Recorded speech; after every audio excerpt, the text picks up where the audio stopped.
Good morning, students. Today I am going to start lesson number 4, and the name of the lesson is Bipin Chaudhary's Lapse of Memory. Bipin Chaudhary इसमें इस story में एक character हैं जिनकी memory loss हो जाती है, मतलब उनको ऐसा लगता है कि शायद उनकी मेमोरी जा चुकी है क्योंकि उन्हें कुछ याद नहीं आता है। ओके, ये जो स्टोरी है ये एक बहुत ही बढ़िया and with a fantastic moral है ना, इसमें बहुत अच्छा मोरल है। We will learn it at the end of the story. Fine students, I have divided this story in 5 points. मैंने 5 पॉइंट्स में इस स्टोरी को डिवाइड किया हुआ है। ओके, इस स्टोरी का जो फर्स्ट पार्ट है, मतलब जो फर्स्ट पॉइंट है जो आपको समझना है, that is Bipin Chaudhary meets a stranger. मैंने लिखा है कि बिपिन चौधरी की एक स्ट्रेंजर मतलब एक अजनबी से मुलाकात होती है।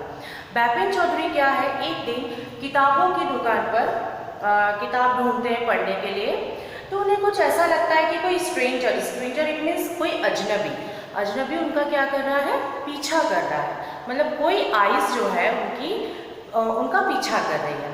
फाइन स्टूडेंट्स, तो क्या होता है जब वो उस स्ट्रेंजर को देखते हैं तो वो स्ट्रेंजर उनको कहता है, अरे आपने मुझे पहचाना नहीं, मैं तो आपको बहुत अच्छे से जानता हूँ, हम लोग रांची में मिले थे।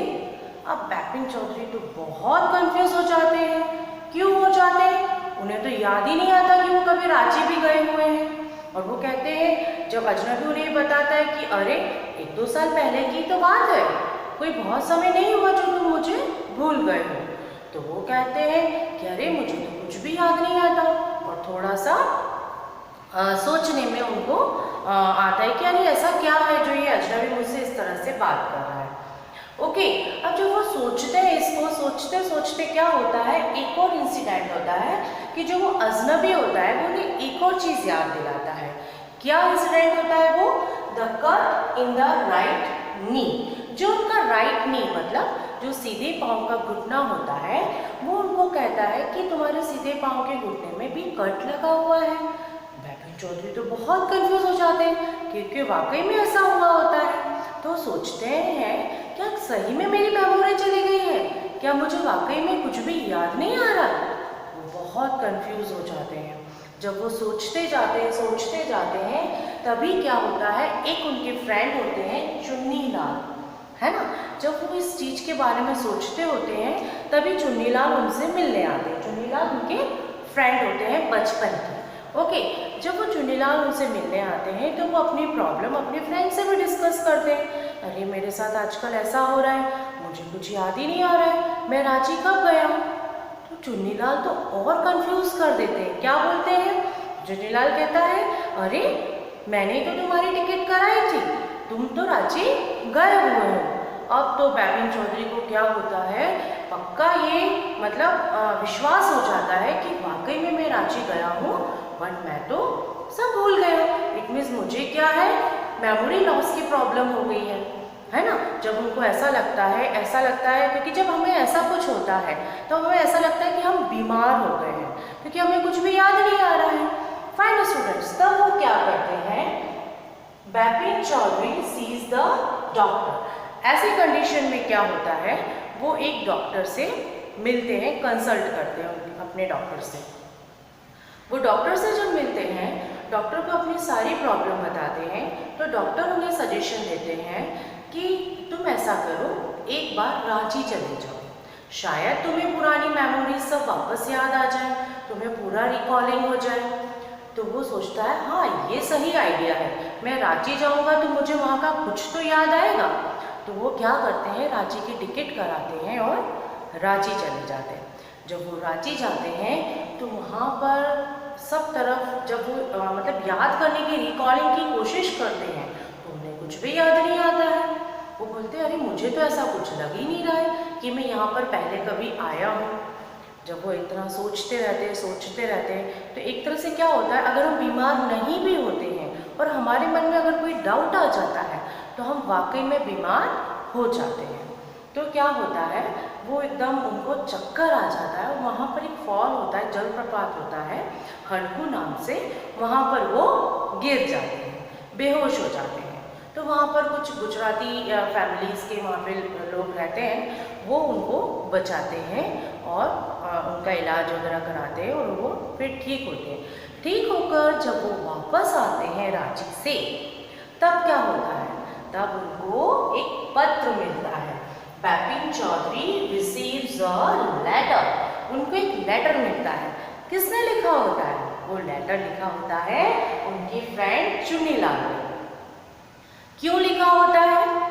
वो उनको इस चीज का एहसास कराते हैं कि देखो, तुमने अपने फ्रेंड्स को भूल गए। जब तुमको सब कुछ मिल गया, जब तुमने अपने जीवन में हर एक चीज हासिल कर ली, तब तुम अपने फ्रेंड्स को भूल गए। ये तो बिल्कुल गलत बात है। अपने बचपन के फ्रेंड्स को भूल गए। चुन्नीलाल उनके पास में आया था, हमने पढ़ा था, 3rd पॉइंट मैंने लिखा है चुन्नीलाल। तो चुन्नीलाल उनके पास क्यों आया था? बचपन का फ्रेंड, उनकी बात सुनने आया था? नहीं, वो आया था ताकि बिपिन बाबू उनकी कोई हेल्प करे। उसे एक्चुअली नौकरी की ज़रूरत थी, पैसों की ज़रूरत थी, पर बिपिन बाबू ने वो सब नेग्लेक्ट करते हुए उनकी ना तो कोई प्रॉब्लम सुनी, ना उनकी कोई हेल्प करी। तो इस तरह से इरिटेट होकर उनके जो फ्रेंड्स थे, चुन्नीलाल और अदर जो फ्रेंड्स थे, उन सब की सोची समझी ये एक साजिश थी। मतलब ये सब उनके ही द्वारा बनाया गया एक ड्रामा था, जिसमें बिपिन चौधरी इजीली ट्रैप हो गए और फिर क्या हुआ, वो उनकी स्थिति ऐसी हो गई कि वो अपने आप को बीमार समझने लगे। जैसा कि नाम है लेसन का, Bipin Choudhury's lapse of memory, उनकी खोई हुई मेमोरी के बारे में ये लेसन है। ओके, तो क्या वाकई में उनकी मेमोरी लॉस हुई थी? नहीं हुई थी। ये तो एक ड्रामा था जो उनके फ्रेंड ने उनके लिए किया हुआ था। ओके स्टूडेंट्स, इसमें क्या मोरल है? इसमें मोरल ये है कि हम जीवन में कितनी भी ऊंचाइयां पा लें, पर हमें हमारे फ्रेंड्स जो हमारे क्लोज हैं, हमारे रिलेटिव्स हैं, उन्हें कभी भी नहीं भूलना चाहिए। क्यों नहीं भूलना चाहिए? क्योंकि वही तो हमारी मतलब लाइफ का बेस होते हैं। उस बेस पर हम खड़े हैं। क्योंकि जब हम ऊंचाइयों पर पहुंचते हैं, है ना, तो हमारे लिए सबसे ज़्यादा खुश कौन होता है? जो हमारे एकदम क्लोज होते हैं, हमारे रिलेटिव्स होते हैं, हमारे फ्रेंड्स होते हैं, है ना। तो हमें उन्हें लाइफ में कभी भी नहीं भूलना है। हम चाहे कितने भी बिजी हो जाए लाइफ में, पर उनके लिए कुछ समय हमेशा बचा कर रखना, ताकि उन्हें ऐसा न लगे कि हम उन्हें भूल गए। फाइन स्टूडेंट्स, जैसे आपके टीचर हैं, आप किसी पोस्ट पर पहुंच गए मान लीजिए, तो क्या आप आपके टीचर को भूल जाएंगे? क्या आप आपके पेरेंट्स को भूल जाएंगे? क्या आप आपके फ्रेंड्स को भूल जाएंगे? नहीं, हमें भूलना ही नहीं है। वो कंडीशन ही नहीं लानी है कि हम उन्हें समय न दे पाए। हम हमारा शेड्यूल ही ऐसा बनाएं कि हम उनके सभी के क्लोज रहें। सो स्टूडेंट्स, अब आपको ये चीज़ें अपनी लाइफ में हमेशा याद रखनी है। Fine, so it's enough for today. We will meet with a new lesson in the next video. Good day.